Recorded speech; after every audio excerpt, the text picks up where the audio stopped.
Good morning student. आज भूगोल virtual class को मु अंजलि शासनी सरकारी उन्नीत उच्च विद्यालय रेमंडार शिक्षयित्री तुम समस्त को स्वागत करुछि। आज आम भूसंबल विषय पढ़ा। भूसंबल विषय आम आगु पढ़ीचु। भूसंबल किपरि मनुष्यर विभिन्न आवश्यकता को पूरण करिथाए ताहा आम जानिलु एवं आज भू व्यवहार संबंध में जानिबा। भारत में भूमि को किपरि व्यवहार कर जाय थाए ताहा संबंध में आज आम आलोचना करिबा। भारत में विभिन्न उद्देश्य को नहीं भूमि को व्यवहार कर जाय थाए। से उद्देश्य गुड़ी को 5 भाग रे भाग कर जायछि। प्रथमटी होछि अरण्य, द्वितीयटी होछि कृषि अरण्य भूमि, अनुरूप तथा कृषि अनुपयुक्त भूमि, अणकृषि भूमि, गृह अनुष्ठान, रास्ताघाट, शिल्प इत्यादि रे व्यवहृत। तृतीय होछि अन्यान्य अणकृषि भूमि जो स्थायी गोचर और चारण भूमि, फल बगीचा व्यवहृत भूमि, कृषियोग्य अव्यवहृत भूमि जहाँ 5 वर्षरू अधिक समय धरी पड़िया रहता भूमि को कहा जाता है। चतुर्थ होछि पतित भूमि, चलंती पतित भूमि, चलंती कृषि वर्ष बा ताठारू कम समय धरी कृषि कार्य करता भूमि को कहा जाए चलंती पतित भूमि। द्वितीयटी है पुराणा पतित भूमि जहाँ 1 वर्षरू 5 वर्ष पर्यंत कृषि कार्य न होता भूमि को कहा जाए। पंचमटी होछि कृषि भूमि, मोर चाष जमी, एकाधिक बार कर कृषि भूमि, समुदाय शस्य भूमि, जलसेचित कृषि भूमि। यह संबंध में आम आलोचना करवा। प्रथमटी आलोचना करवा आम अरण्य संबंध में। पिला माने यह होछि भारतर मानचित्र जो दर्शाई भारतर भूमि को किपरि व्यवहार करा जाउछि। आमे जो देखिले 5टी उद्देश्य, ए उद्देश्य को लेकर विभिन्न स्थान रे भूमि को व्यवहार करा जाय थाए। प्रथमे जानिबा अरण्य भूमि संबंध में।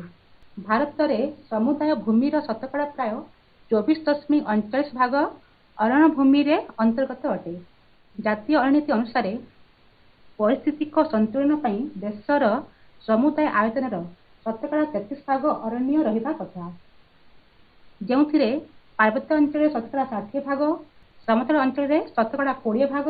मात्र भारतर द्रुत जनसंख्यार वृद्धि जोगु कृषि और जनबसति अधिक भूमि आवश्यकता पड़ुवा जोगु अरण्य भूमि परिमाण कमी कमी जाउछि। या फल जलवायु रे परिवर्तन होउछि, वृष्टिपात रे अनियमित देखा जाउछि, तापमात्रा रे वृद्धि होउछि एवं बारंबार बातवर्त गुड़िक देखा जाउछि। वर्तमान आमे जानिबा भारत रे केउ अंचल रे केते परिमाण रे अरण्य देखा जाउछि। अरण्य मध्य सब स्थान रे समान भाव रे देखा जाए नहीं। केउटी घंच अरण्य देखा जाए, केउटी कम अरण्य देखा जाय थाए। सर्वाधिक अरण्य लाक्षाद्वीप रे प्राय शतकड़ा 90 भाग देखा जाय थाए। सेपरि मिजोराम रे हला 86 भाग, अंडमान निकोबर रे शतकड़ा 82 भाग देखा जाए, अरुणाचल प्रदेश रे शतकड़ा 80 भाग देखा जाउछि, मेघालय रे प्राय शतकड़ा 76 भाग एवं नागालैंड रे शतकड़ा 75 भाग अरण्य देखा जाए। यही सब अंचल रे घंच अरण्य देखा जाए। सेपरि त्रिपुरा, जम्मू और काश्मीर, छत्तीसगढ़, गोवा, सिक्किम, त्रिपुरा, उत्तराखंड, केरल एवं दादरा और नागर हावेली रे 40 रु 75 भाग परिमाण रे अरण्य देखा जाय थाए। आसाम, मध्य प्रदेश, ओडिशा, आंध्र प्रदेश, हिमाचल प्रदेश रे 20 रु 40 भाग एवं अवशिष्ट राज्य गुटिक रे 20 भाग रु कम अंचल रे अरण्य देखा जाय थाए। सेपरि पंजाब, हरियाणा, पश्चिमबंग, उत्तर प्रदेश और बिहार राज्य रे कृषि कार्य पई अरण्य प्राय संपूर्ण भाव में क्षय हो जाइछि। हिमालयर तराई अंचल रे अरण्य सफा करी कृषि कार्य और देशर विभाजन जोगु विभाजित लोकमानकर पुनर्वास निमित्त व्यवहृत हेउछि। वर्तमान आमे आलोचना करबा अरण्य क्षय संबंध में। अरण्य किपरि क्षय होउछि, एहार मुख्य कारण गुड़िक है। प्रथम है जनबसति, विशेषतः नगरीकरण जोगु भूमिर आवश्यकतार वृद्धि। जेहेतु द्रुत जनसंख्या वृद्धि पाउछि, लोकमानकर सही अनुसार चाहिदा बढ़ी जाउछि, तांकु से अनुसार घर दरकार, सेथिपाई जनबसति होउछि एक कारण जेउथिपाई अरण्य कमी कमी जाउछि। द्वितीय है कृषि भूमिर आयतन वृद्धि। जेतिकी संख्यार लोक अछंती सेति संख्या तांकु खाद्य दरकार, से अनुसार कृषि कार्य मध्य हेउछि। स्थानांतरित कृषि कार्य। स्थानांतरित कृषि कार्य होउछि जो कृषि स्थान अनुसार एक स्थान अन्य स्थान को होता है। प्राय जंगल को काटी किंबा पोड़ी से स्थान रे चाष कर एवं से स्थान को छाड़ी यापर आ गोटे स्थान रे कृषि कार्य कर कहती स्थानांतरित कृषि कार्य। व्यावसायिक कार्यकलाप व्यावसायिक कार्यकलाप अरण्य को व्यवहार कर अरण्यर संख्या कमी कमी जाउची। शिक्षानुष्ठान गमनागमन पथर विस्तृति खनिज पदार्थ उत्तोलन जलभंडार और नदी उपत्यका योजना इत्यादि। प्राकृतिक विपर्यय मानवीय कार्य जो अरण्यभूमि आयतन ह्रास पाई थाए। शिक्षानुष्ठान एक कारण अटे जो अरण्य क्षय होची। विभिन्न जगह अरण्य को सफा कर से स्थान में शिक्षानुष्ठान गढ़ी उठिला। गमनागमन पथर विस्तृति जेहेतु परिवहन माध्यम वर्तमान एक आवश्यकता अटे से गमनागमन पथ को विस्तृत कर अरण्य को काटी सफा कर खनिज पदार्थ उत्तोलन विभिन्न अरण्य विभिन्न प्रकार खनिज द्रव्य मिलता है जहाँ जो खनिज पदार्थ उत्तोलन अरण्य को सफा कर काटी से स्थान खनिज पदार्थ को उत्तोलन कर जलभंडार नदी उपत्यका योजना ये सब अरण्य को सफा कर से स्थान में विभिन्न प्रकार योजना गुड़िक होची। प्राकृतिक विपर्यय है अनेक कारण। प्राकृतिक विपर्यय जो अरण्य क्षय होची। मानवीय कार्य जो अरण्य भूमि आयतन ह्रास पाई थाए। जमती प्राकृतिक विपर्यय जपरी बात्या बन्या जो अरण्य क्षय होची से प्रकार मानवीय कार्य जो अरण्य क्षय होबार लगी। अरण्य क्षय को रोकने विभिन्न प्रकार योजना सरकार आपणी। जातीय अरण्य नीति 1952 अनुसार 1988 और 2018 अनुसार विभिन्न प्रकार नीति प्रणयन कर अरण्य क्षय को आम रोकीपर। अरण्य क्षय को रोकने सरकार विभिन्न पदक्षेप मान नहीं। सामाजिक वनीकरण होची विभिन्न स्थान में समस्ते मिसिकरी गछ लगैबा। सेपरी कृषि क्षेत्र वनीकरण कृषि क्षेत्र में गछ लगाई अरण्य क्षय को रोकी पारिबा। पुनः वनीकरण होची अरण्य क्षय होची अरण्य क्षय को रोकने पुणी थे गछ लगैबा जहाँफल पुणी थे आम एक अरण्य सृष्टि करि पारिबा। अरण्य संरक्षण माध्यम गछ काटिबा बंद करबा सरकार वर्तमान गछ काटिबा उपरे निषेध जारी करछंती। जलछाया निर्माण इत्यादि व्यवस्था गुड़िक मुख्य। जलछाया अर्थ है कृषि को बारंबार करबा कृषि भूमि को अदा रखा जहाँफल कृषि कार्य हो पार। प्रति वर्ष जुलाई अगस्त मासरे वन महोत्सव और वृक्षारोपण सप्ताह पालन आम प्रत्येक वर्ष जुलाई और अगस्त मासरे वन महोत्सव पालन करूँ जो आम मिसिकरी गछ लगाऊँ। देख पिलामाने यह होची एक चित्र जो पिलामाने गछ लगाउछंती। यह है एक चित्र जो कि कृषि कार्य करा जायछि। एही प्रकार माध्यम रे आमे अरण्य क्षय को रोकी परिबा गछ लगे आमे अरण्य सृष्टि करि परिबा। द्वितीय प्रकार उद्देश्य होची चारण और गोचर भूमि। भारत में समुदाय क्षेत्रफल शतकड़ा प्राय 3.3 भाग भूमि चारण और गोचर भूमि भाव में व्यवहृत होची। किंतु देखा गले भारत में सेतिकी परिमाण रे भूमि नाही। अनेक समय अरण्य किंबा कृषि भूमि को चारण भूमि रूपे व्यवहार करा जाय थाए। ग्राम मानकर थिबा गोचर भूमि क्रमे गृह शिक्षा स्वास्थ्य और अन्यान्य अनुष्ठान निमित्त व्यवहृत होउची।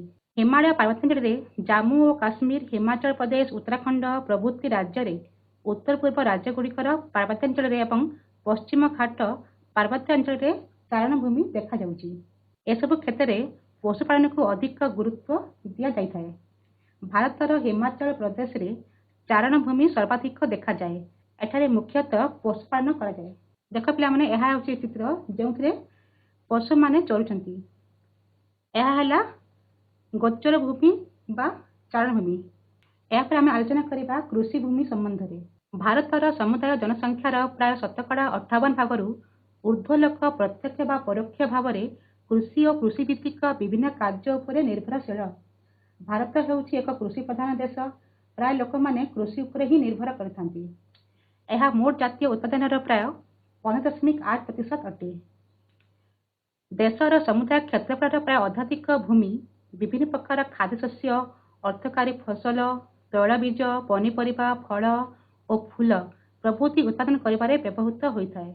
କୃଷିଜାତ ଦ୍ରବ୍ୟ କଞ୍ଚାମାଲ ଭାବରେ ଶିଳ୍ପ କେନ୍ଦ୍ରଗୁଡ଼ିକରେ ଏବଂ ଏହି ଉତ୍ପାଦ ବଜାରରେ ମୁଖ୍ୟ ଭୂମିକା ଗ୍ରହଣ କରିଥାଏ।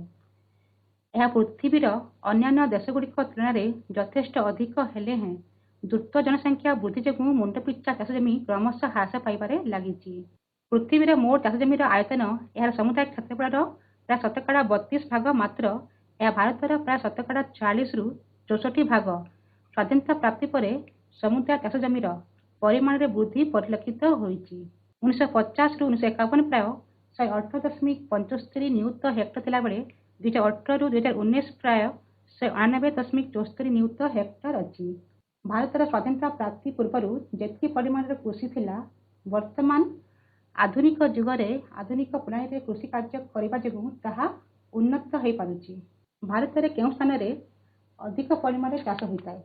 ଭାରତରେ ଗଙ୍ଗା, ବ୍ରହ୍ମପୁତ୍ର, ମହାନଦୀ, ଗୋଦାବରୀ, କୃଷ୍ଣା, କାବେରୀ, ନର୍ମଦା, ତାପ୍ତି ଏସବୁ ନଦୀ ଏବଂ ଏହାର ଉପତ୍ୟକା ଅଞ୍ଚଳରେ ଚାଷ କାର୍ଯ୍ୟ ଅଧିକ ପରିମାଣରେ ହୋଇଥାଏ, କାରଣ ଏସବୁ ଅଞ୍ଚଳରେ ଉର୍ବର ପଟୁମାଟି ମିଳିଥାଏ, ଯାହାଫଳରେ ଚାଷ କାର୍ଯ୍ୟ ଅଧିକ ପରିମାଣରେ ହୋଇଥାଏ। ଗୁଜରାଟ, ମହାରାଷ୍ଟ୍ର ପ୍ରଭୃତି ରାଜ୍ୟରେ ଲାଭାଜନିତ ମାଳଭୂମିରେ ମଧ୍ୟ କୃଷି କାର୍ଯ୍ୟ କରାଯାଇଥାଏ। ନଦୀ ପ୍ଲାବନଭୂମି ଓ ତ୍ରିକୋଣଭୂମି ଅଞ୍ଚଳରେ ବିଶେଷ ଭାବରେ କୃଷି କାର୍ଯ୍ୟ କରାଯାଇଥାଏ। ସେହିପରି ପାର୍ବତ୍ୟ, ଢାଲୁ ଓ ମାଳଭୂମି ଅଞ୍ଚଳରେ ଶୁଷ୍କ କୃଷି, ସୋପାନ କୃଷି, ରୋପଣ କୃଷି ମାଧ୍ୟମରେ ଚାଷ କାର୍ଯ୍ୟ କରାଯାଇଥାଏ।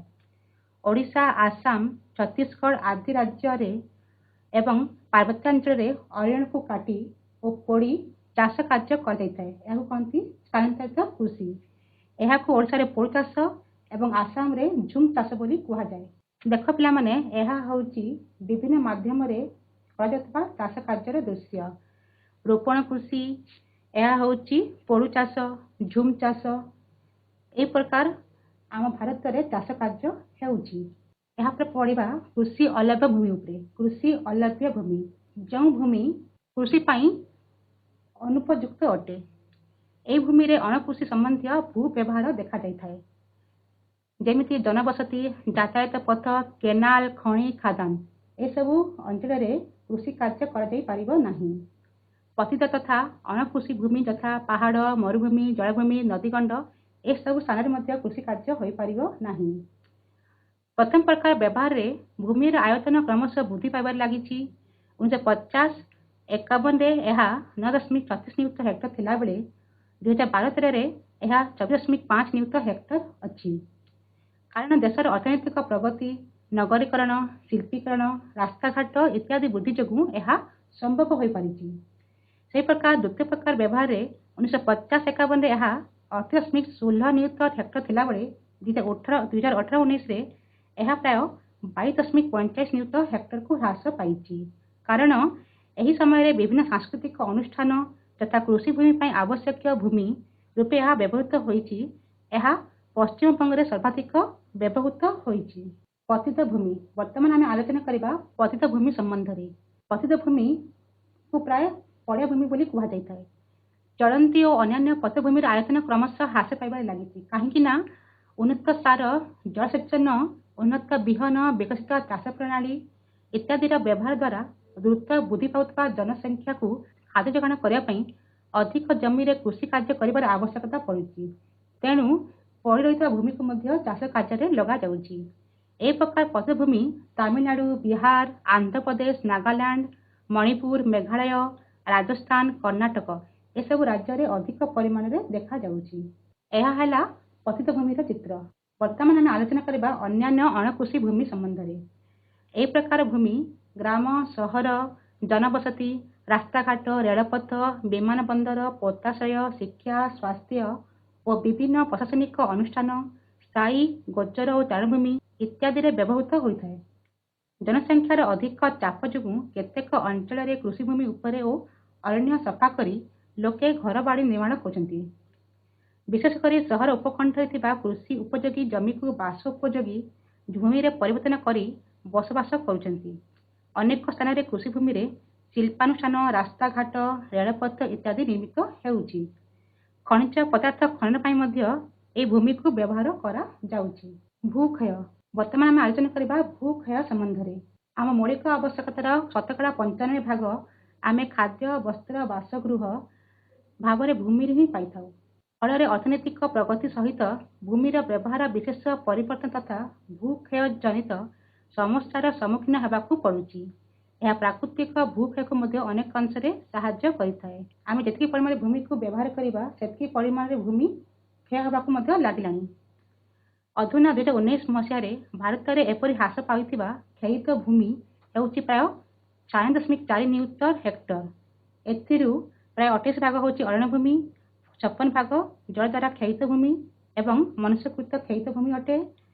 पशुचारण, खनिज पदार्थ खनन इत्यादि द्वारा मध्य अरण्य क्षय होगाकू लागिछि। 2020 सुधा प्राय 13 नियुत हेक्टर अरण्य तथा 2020 सुधा प्राय 13 नियुत हेक्टर अरण्य तथा अन्य क्षयित भूमि पुनरुद्धार ପାଇଁ पदक्षेप मान नियाଯାଉଛି। 2020 सुधा प्राय 13 नियुत हेक्टर अरण्य तथा अन्य क्षयित भूमि पुनरुद्धार ପାଇଁ पदक्षेप मान नियाଯାଉଛି। वर्तमान आम आलोचना करबा भू समस्यार समाधान संबंध में। ये जो भूक्षय होची क्षय को रोकिया ପାଇଁ सरकार केउं पदक्षेप मान नेछंती ताहा आम आलोचना करबा।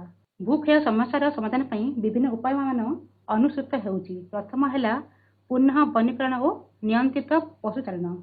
आमे पुणी थरे जदि गछ लगैबा पुणी थरे वनीकरण सृष्टि करबा तेबे भूमि क्षय हो पारिबो नाही। सेमिति पशुचारण को मध्य नियंत्रण रखिबा हेले भूमि बेसी परिमाण क्षय हेबो नाही। प्रतिरक्षा बड़ रूपे कृषि और अरण्य भूमि को संरक्षण कर पारे भूमि क्षय हो पारिबो। भूमि क्षय को आमे रोकी पारिबा। पशुचारण, बालुका पहाड़ इत्यादि वृद्धिर संकोचन यह माध्यम पशुचारण, बालुका पहाड़ इत्यादि वृद्धिर संकोचन फल भूमि को आमे क्षय होबारु रोकी पारिबा। शिल्प केन्द्र निर्गत वर्ज्यवस्तुर सुपरिचालना कले भूमि क्षय को मध्य रोका जाई पारिबो। नदी द्वारा किंबा पवन द्वारा हेउतबा भूक्षय को प्रतिरोध करबा उपाय अवलंबन कले भूक्षय को रोकी पारिबा। या परे भू व्यवहार रे एक सुनिश्चित योजना प्रणयन करा गले आमे भूमि क्षय को रोका जाई पारिबो। पिला माने आमे आज आलोचना कले भू व्यवहार संबंध रे एवं भू व्यवहार फल रे भूक्षय किपरि होउची एवं भूक्षय को आमे किपरि रोकी पारिबा तार समाधान विषय रे आलोचना कले। आज पई एतिकी। धन्यवाद।